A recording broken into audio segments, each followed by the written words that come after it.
Next చిట్టా మిమ్మల్ని ఆలోచింపజేస్తుంది. Stay tune with Chitragupta friends. ఇదేంది గిరీష్ ఇవాళ నువ్వు ఇది పెట్టినవు అని అంటే మీరు నమ్మరు. నాకు ఫోన్ వచ్చి అన్నా ఇది నడపాలన్నా, అన్నా నేను ఇంకొక కంటెంట్ కూడా నీకు ఇస్తాను, ఆధారాలతోని కొంతమంది వాలంటీర్స్గా మాకు పనిచేయడానికి ప్రయత్నం చేస్తున్నారు, వాళ్లకు నేను కృతజ్ఞుని పాదాభివందనం చేస్తాను. మా ఈ లీన్ టీంలా వాళ్ళు ఒక కీన్ మెంబర్ అయి మాకు ఇంత డేటా అందజేస్తున్న ఆ యువకులకు నేను ఆజన్మాంత కృతజ్ఞతలు, ఆజన్మాంత రుణపడి ఉంటానని అంటున్నా. ఈ దుకాణం పెట్టినప్పుడు మేము నలుగురమే ఉండొచ్చు, ఇవాళ ఒక 40-400 మంది దాకా చేరుకున్నామంటే మీరు నమ్ముతారా? The flow of content is phenomenal. ఇంతగానం ఎందుకు చెప్పాల్సి వస్తున్నది అని అంటే మా టీం మెంబర్లు ఇచ్చిన కంటెంట్ నేను తీసుకొని వచ్చి దాన్ని చదివి మాట్లాడడంలో గొప్పతనం నాకు అనిపించదు. మమ్మల్ని నమ్మి ఇగో ఈ ఛానల్ అయితేనే కరెక్ట్గా చెప్పగలుగుతుంది, నిజాలను నిర్భయంగా చెప్పగలుగుతుంది, వీళ్ళు జర్నలిస్టులు కాకపోయినా జంగిల్తనానికి దూరంగా భారతీయతకు దగ్గరగా పని చేస్తారు అన్న నమ్మకం ఉంది. చూడండి friends, this will help me to deliver more. ఇంకా ఒక రెట్టింపు ఉత్సాహంతో చిత్రగుప్తు పనిచేస్తుందని చెప్పి మీకు మాటిస్తున్నా. సో కట్ చేసి చిత్రగుప్తు లోపలి టాపిక్లకు పోతే ఇవాళ ఫుడ్ సెక్యూరిటీ నేను ఆడికొస్తా. ఇవాళ మనము ఆవులను 2 రకాలుగా చూస్తాం. ఒకటేమో ఇగో ఇట్లాంటి రకం ఆవు విచ్ ఈస్ జెనెటికలీ మ్యూటేటెడ్. ఇంకొకటి మన భారతీయ గోమాత. బేసిక్ డిఫరెన్స్ ఎట్లుంటుంది అని నేను మాట్లాడితే వాళ్ళే చెప్పిర్రు, వెస్టర్న్ కంట్రీసే చెప్పిర్రు. ఏందనంటే ఈ ఆవుకి హంప్ ఉండదు, ఇగో ఈ ఆవుకు హంప్ ఉంటుంది. మాకు తెలిసిలే గిరీష్ నువ్వు కొత్త గేమ్ చెప్తున్నావు, కుతూహలం డేటా చెప్పేటప్పుడు గంతే, తప్పర్థం చేసుకోవద్దు. ఇవాళ దేశీ కవ్ ఏదైతే ఉన్నదో ఫ్రెండ్స్, ఇది A2 మిల్క్ ప్రొడ్యూస్ చేస్తుంది which is called as a మన బీటా రెజిన్ ఎక్సెట్రా అనేది మాట్లాడతారు. నేను ఇంకా డీటెయిల్గా వదలుచుకోలే, మీకు యూట్యూబ్లో మస్తు దొరుకుతాయి అవి. ఈ బీటా రెజిన్ అనేది మనకు చాలా ఉపయోగాలు ఉంటాయి అని చెప్తారు. ఇది కేవలం మన దేశీ ఆవులలోనే వస్తుంది ఈ A2 మిల్క్ అనేది చెప్తారు. సో మనం ప్యాకేజింగ్లలో ఏదైనా చూసినప్పుడు A1 అండ్ A2 మిల్క్ అనేది వస్తుంది. ఈ A1 మిల్క్లలో అంత పౌష్టిక ఆహారాలు ఉంటాయి, బట్ A2 మిల్క్లలో చాలా ఉంటాయి. అండ్ మోర్ ఓవర్ ఈ A2 మిల్క్ అనేది కేవలం మన దేశీ ఆవుల నుంచే ఈ A2 మిల్క్ వస్తుందని చెప్పి సైంటిస్టుల వాదన. ఎస్పెషలీ ఈ గిర్, సహివాల్, రెడ్ సింధీ, తర్పార్కర్ ఈ ఆవులల్లా, ఈ గోమాతలల్లా మనకు A2 మిల్క్ వచ్చే సన్నివేశాలు చాలా ఎక్కువ అని చెప్పి మనకు మాట్లాడతారు. ఇక ఈ గిర్ ఎక్కడ దొరుకుతుంది, సహివాల్ ఎక్కడ దొరుకుతుంది, పంజాబ్ రీజన్లో ఇక్కడ రెడ్ సింధీ ప్రావిన్స్ ఆఫ్ పాకిస్తాన్లో మనకు ఈ రెడ్ సింధీ ఆవులు దొరుకుతాయి. తర్పార్కర్ థార్ డెజర్ట్ ఏదైతే ఉన్నదో అక్కడ ఇండియా పాకిస్తాన్లో కూడా దొరుకుతాయి, ఎక్సెట్రా దొరుకుతాయి. ఇవన్నీ నేను ఇప్పుడు ఇక మాట్లాడదలుచుకోలే, అవి ఎక్కడ దొరుకుతాయో మీకు గూగుల్లో కూడా దొరికిపోతుంది. ఇది అయిపోయిందా అని అంటే ఇండియన్ హోలీ కౌది ఇంకా జెనెటికలీ మ్యూటేటెడ్ కౌది కూడా మీకు చెప్పిర్రు. ఏందని అంటే ఇలా డయాబెటీస్కి కారణం ఏమవుతుంది? Cow's milk is a link to the solving medical mysteries from diabetes to many other medical మిస్టరీస్కి ఇది ఒక కారణము. బట్ ఈ జెనెటికలీ మ్యూటేటెడ్ ఈ కౌలల్లా హార్ట్ డిజీజ్ ఎక్కువ వచ్చే ఛాన్సెస్ ఉన్నాయని చెప్పి నేను మాట్లాడతలేను, సైంటిస్టులు మాట్లాడుతున్నారు. వెనకటికి నేను నా మిత్రుడితో మాట్లాడుతున్నప్పుడు నా మిత్రుడు ఒక మాట చెప్పిండు, గిరీష్ ముందు మనము పెద్ద గోశాలలు పెద్దగా ఇంట్లో అక్కడ ఉండకపోయినా ఇంటింటికి ఒక ఆవు ఉండేది. ఆవును మనము మాత లెక్క పూజించినాం కాబట్టి, ఆవు మన ఒక పెంపుడు జంతువు కంటే ఎక్కువ, మనకు తల్లి కంటే ఎక్కువ లెక్క మనం ప్రేమించినాం కాబట్టి ఆ ఆవు మన ఇంట్లో ఎవరికన్నా అస్వస్థత వచ్చినప్పుడు ఆ ఆవు తన స్మెల్ నుంచి పసిగట్టి గడ్డి మేయనీకి పోయినప్పుడు తనంతల తాను ఆ ఏ ఔషధం తింటే ఈ పాలల్లా ఉత్పత్తి వేరే ఉంటుందో, ఆర్ టు దట్ మ్యాటర్ నాకు ఆ టర్మినాలజీ రాదు మాట్లాడడానికి, మీరు అర్థం చేసుకోండి. ఇదైతే ఉంటుందో ఆ ఎంజైమ్స్ ఈ పాలల్లో వచ్చేటట్టు చూసి తద్వారా మనకు వచ్చిన రోగాన్ని ఖతం చేసే మెడిసినల్ వాల్యూస్ ఉన్న మిల్క్ ఇస్తుండే గిరీష్. అందుకే ఇంట్లో ఆవుని పెంచడం మన పెద్దలు నేర్పినరు. అందులో ఈ దేశీ ఆవుకి ఇగో ఈ గుణం ఉన్నది, ఈ గుణాత్మకమైన రూపం ఉన్నది. అందుకే మనం ఆ ఆవుని అమ్మ అన్నము. ఎందుకంటే ఆకలి అవుతుంది అని చెప్పి పిల్లవాడు చెప్పాల్సిన అవసరం లేదా తల్లికి? ఆవు గురించి చెప్తుంటే కూడా భావోద్వేగం అవుతుంటాం చూడు. అంటే అంత మంచిగా ఎక్స్ప్లెయిన్ చేసిరు నాకు రాత్రి. ఒక తల్లికి చెప్పాల్సిన అవసరం లేదు, తన బిడ్డకి ఏమైంది అని చెప్పి ఒక బిడ్డ చెప్పాల్సిన అవసరం లేదు తల్లికి. ఆ మాతృత్వ ప్రేమ చెప్పేస్తుంది, అమ్మా నా కొడుకుకు జ్వరం వచ్చింది, నా కొడుకుకు ఏదో నొప్పి అవుతున్నది, వాడు ఏడుస్తున్నాడు, ఆమె ఏడుస్తున్నది. ఇదే ఆవు తత్వం, ఇదే ఆవు నైజం. నీకేమైందో నువ్వు చెప్పకున్నా ఆవు తెలుసుకొని ఏమి తింటే ఇది బాగువుతుందో అని తెలుసుకొని ఆ పాలు ఇచ్చినందుకు మెడిసినల్ వాల్యూస్. అందుకే ఆ ఆవుని అమ్మా అని అన్నాం. అందుకే సనాతనంలా గౌరక్షకులమై గోమాతను సేవ చేసి ఆ పుణ్యం కట్టుకుంటున్నాం. సాక్షాత్తు ఆ శ్రీనివాసుడు కూడా పుట్టలో కూర్చున్నప్పుడు ఆవు పాలే తాగిండు కదా అని చెప్పి మనం మాట్లాడతాం. కరెక్ట్గా ఇప్పుడు మళ్ళీ కొంతమంది ప్రవచనకారులు వచ్చి మాట్లాడతారు నాతోని, నాకు తెలిసింది మాట్లాడుతున్నారు అంతే, మీరు ప్రతి దాంట్లో పట్టుకోరు. సో ఈ ఏటీ మిల్క్లా సైంటిస్టులు మాట్లాడుతున్న మాటలు వెబ్సైట్లలో ఏంది అని అంటే, అథ్లీట్స్కి సంబంధించి మాట్లాడితే ఇది ఈజీ డైజెషన్ ఉంటుంది. ఇది మస్కులర్ రిపేర్ గ్రోత్కి మనం ఎక్సర్సైజెస్ చేస్తాం కాబట్టి athletes muscle break down and formation చాలా ఫాస్ట్గా అవుతుంటుంది. సో ఇది ఇక్కడ హెల్ప్ చేస్తుంది. ఎనర్జీ బ్యాలెన్స్ చేయనికే ఈ A2 మిల్క్ ఉపయోగపడుతుంది. డీహైడ్రేషన్ అండ్ రీహైడ్రేషన్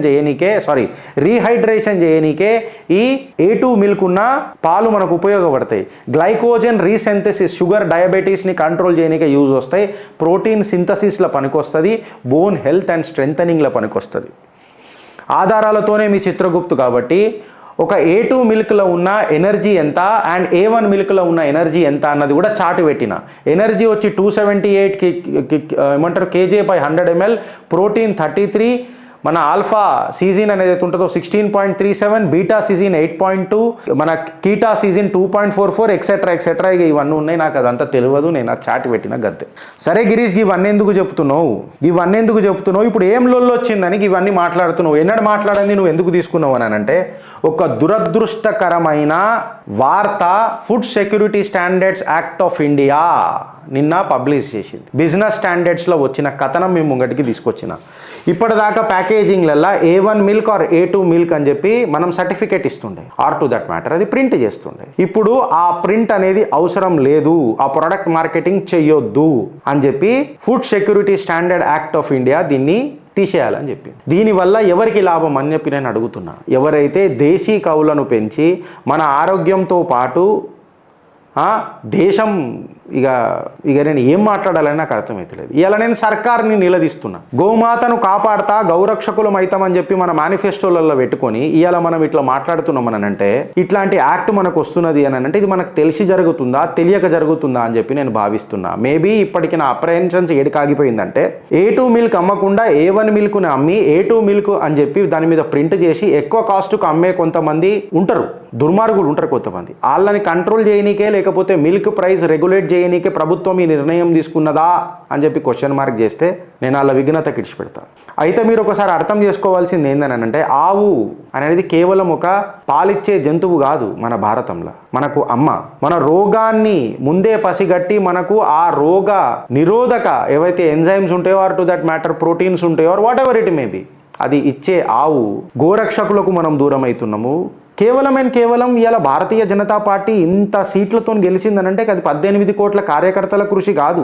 ఎంతోమంది ఎన్నో రకాలుగా కార్యకర్తలు కాకపోయినా దేశంలో భారతీయ జనతా పార్టీ ఉండాలా, ఆ ఢిల్లీ సర్కార్లా మా నరేంద్రుడే ప్రధానమంత్రి అయి కూసోవాలా అని చెప్పి భావించిన ఎంతోమంది ఆత్మలకు నిదర్శనం ఈ మూడోసారి మన గెలుపు.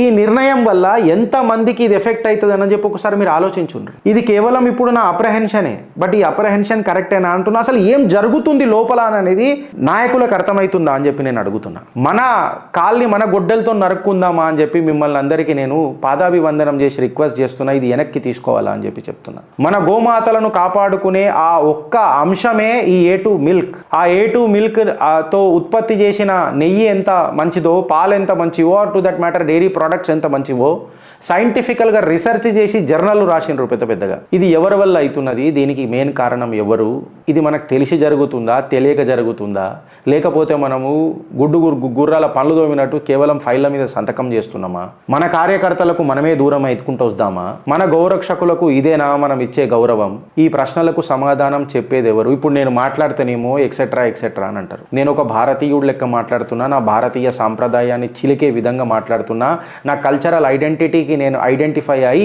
నేను దానికి రూట్స్కి గట్టిగా అడైర్ హై మాట్లాడుతున్నా. నా ఆవుకు నేను ఒక గౌరక్షకుడినై మాట్లాడుతున్నా.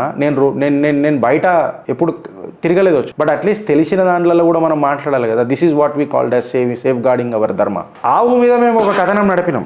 శ్రీధరాన్ని ఇంకో 2 మాటలు మంచిగా చెప్పగలుగుతాడు. ఆయన జర వ్యవసాయానికి దగ్గరగా పనిచేస్తాడు బాగా. సో అయితే మన భారతీయ సంస్కృతిలోనే ఊరూరా మనకి పెళ్ళైతే మీకు వ్రతం చేసుకుంటారు తెలుసు. వ్రతం చేసుకుంటే ప్రతి ఊర్లో మనకి ఒక కథ చెప్తారు.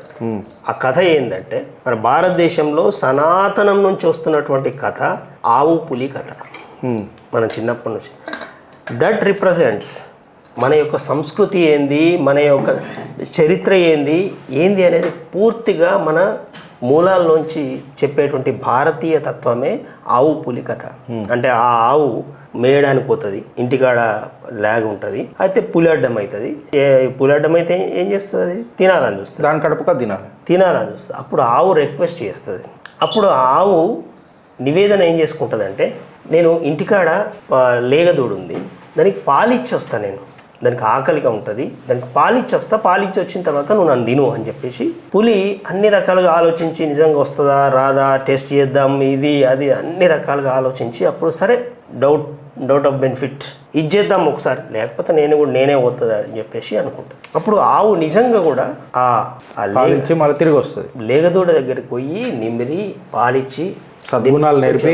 సో ఇక్కడ మనకి ఒక రకమైనటువంటి ఒక తల్లి చనిపోయే ముందు కూడా పాలిచ్చి మళ్ళీ ఆ సద్గుణాలన్నీ చెప్పేసి అన్ని రకాల మంచి మాటలు చెప్పి వస్తుంది. ఇచ్చిన మాట నిలబెట్టుకుని ఇచ్చిన మాట నిలబెట్టుకుంటే అప్పుడు పులి కూడా అబ్బా ఈ సత్యాన్ని అంటే తాను నిలబెట్టుకుందని చెప్పేసి ఆ ఆవుని వదిలిపెడుతుంది. ఆ పాపంలో నేను భాగస్వామిని కావద్దని. యుద్ధనీతి అనే ఇందులో ఈ ఒక్క స్టోరీలో ఎంత గ్రంథాలు, ఎంత వేదాలు, ఎంత సత్యాలు నిగూఢమై ఉంటాయి అంటే ఆవు మన స్వభావం. ఇంకొకటి కూడా ఇప్పుడు ఏంటంటేనా, ఇది మనమే మన మేనిఫెస్టోలలో రాసుకున్నాం. మనం ఆవుని మనం కాపాడతాం, మనకు మాత తల్లి కంటే ఎక్కువ, what ever it may B. మళ్ళీ ఇట్లాంటి సర్టిఫికేషన్ చేసేటప్పుడు వై వి బికమ్ కార్పొరేట్. ఇప్పుడు ఆ ఆస్మానీ కౌమ్ ఏదైతే ఉన్నదో, ఆ ఆస్మానీ మజాబ్ ఏదైతే ఉన్నదో, ఆర్ టు దట్ మ్యాటర్, నేనేమంటా అంటే హలాల్ సర్టిఫికేషన్ మీద వాళ్ళు ఎంత గట్టిగా ఉన్నారు. హలాల్ సర్టిఫికేషన్ లేకపోతే మేము కొనము అని అన్నట్టు గట్టిగా ఉన్నారు. నేను దీన్ని కొన్ని రాజకీయ కోణంలోకి తీసుకొస్తున్నాను. ఎందుకంటే రాజకీయంగానే ధర్మస్య మూల్యం అర్థస్య మూల్యం రాజ్యస్య. నేను ఎందుకంటున్నా అంటే శ్రీధర్ అన్న, నేనేమంటా అంటే ఇవాళ ఒక కార్యకర్తలే దూరం గారు ఇట్లాంటి డెసిషన్స్ వల్ల చాలా మంది దూరం అవుతారు. ఇవాళ కార్యకర్తలు అంటే కేవలం కాషాయ కాండవ కప్పుకున్న కార్యకర్తలే గారు. మనం యోగాని ప్రోత్సహించినాం, యోగా దినోత్సవం చేసినాం, యోగా దినం చేసినాం. నేనేమంటా అంటే మన సనాతనాన్ని ఇంత ప్రేమించే మన పార్టీ ఆవుకు ఒక రోజు ఎందుకు పెట్టొద్దు? యోగా డే అని అన్నట్టు cow day or to that matter గోమాత డే అని ఎందుకు పెట్టొద్దు? ఇది ఉండాలి. అరే ఇప్పుడు నేనేమంటా అంటే ఈ దేశీ ఆవులను పెంచి పోషించి ఆర్ టు దట్ మ్యాటర్ ఆ గోమాతకు మనం దగ్గర చేస్తున్న ఎవరైతే రైతులు ఉన్నారో వాళ్ళకి ఇది ఒక ఎంకరేజ్మెంట్ కదా, A2 మిల్క్ అని అనేది. నేనేమంటానంటే మన అసమర్థత ఆర్ టు దట్ మ్యాటర్ ఇది A2 మిల్కా A1 మిల్కా అని అనేది చేయాల్సిన కొంత గవర్నమెంట్కి ఉన్నది, బాధ్యత ఉన్నది. You are paid for that. Tax పేయర్ల నుంచి మనం పోతున్న ఇదే లొల్లి కదా. నువ్వు నీ బాధ్యతని మినిమైజ్ చేసుకోనీకే లేదా హైడ్ చేసుకోనీకే ఇది ఒక సర్టిఫికేషన్ చేసేస్తే ఎండ్ ఆఫ్ ది డే ఇంట్లో ఎంత జెనెటికలీ మ్యూటేటెడ్ డిసీజెస్ మనకు వస్తాయి తర్వాత. బికాస్ మీ ఆవి తయారవుతున్నది జెనెటికలీ మ్యూటేటెడ్. మిమ్మల్ని అడుగుతున్నా, మేము అడిగింది ప్రశ్న తప్ప కరెక్టా? తప్ప అయితే ఎంచి పడేయండి, 2 ఆధారాలు పెట్టి ఎంచి పడేయండి. We will appreciate that. లేకపోతే మీ అభిప్రాయాన్ని కమెంట్ రూపంలో చెప్పుండ్రు. భారత్ మాతాకి జై.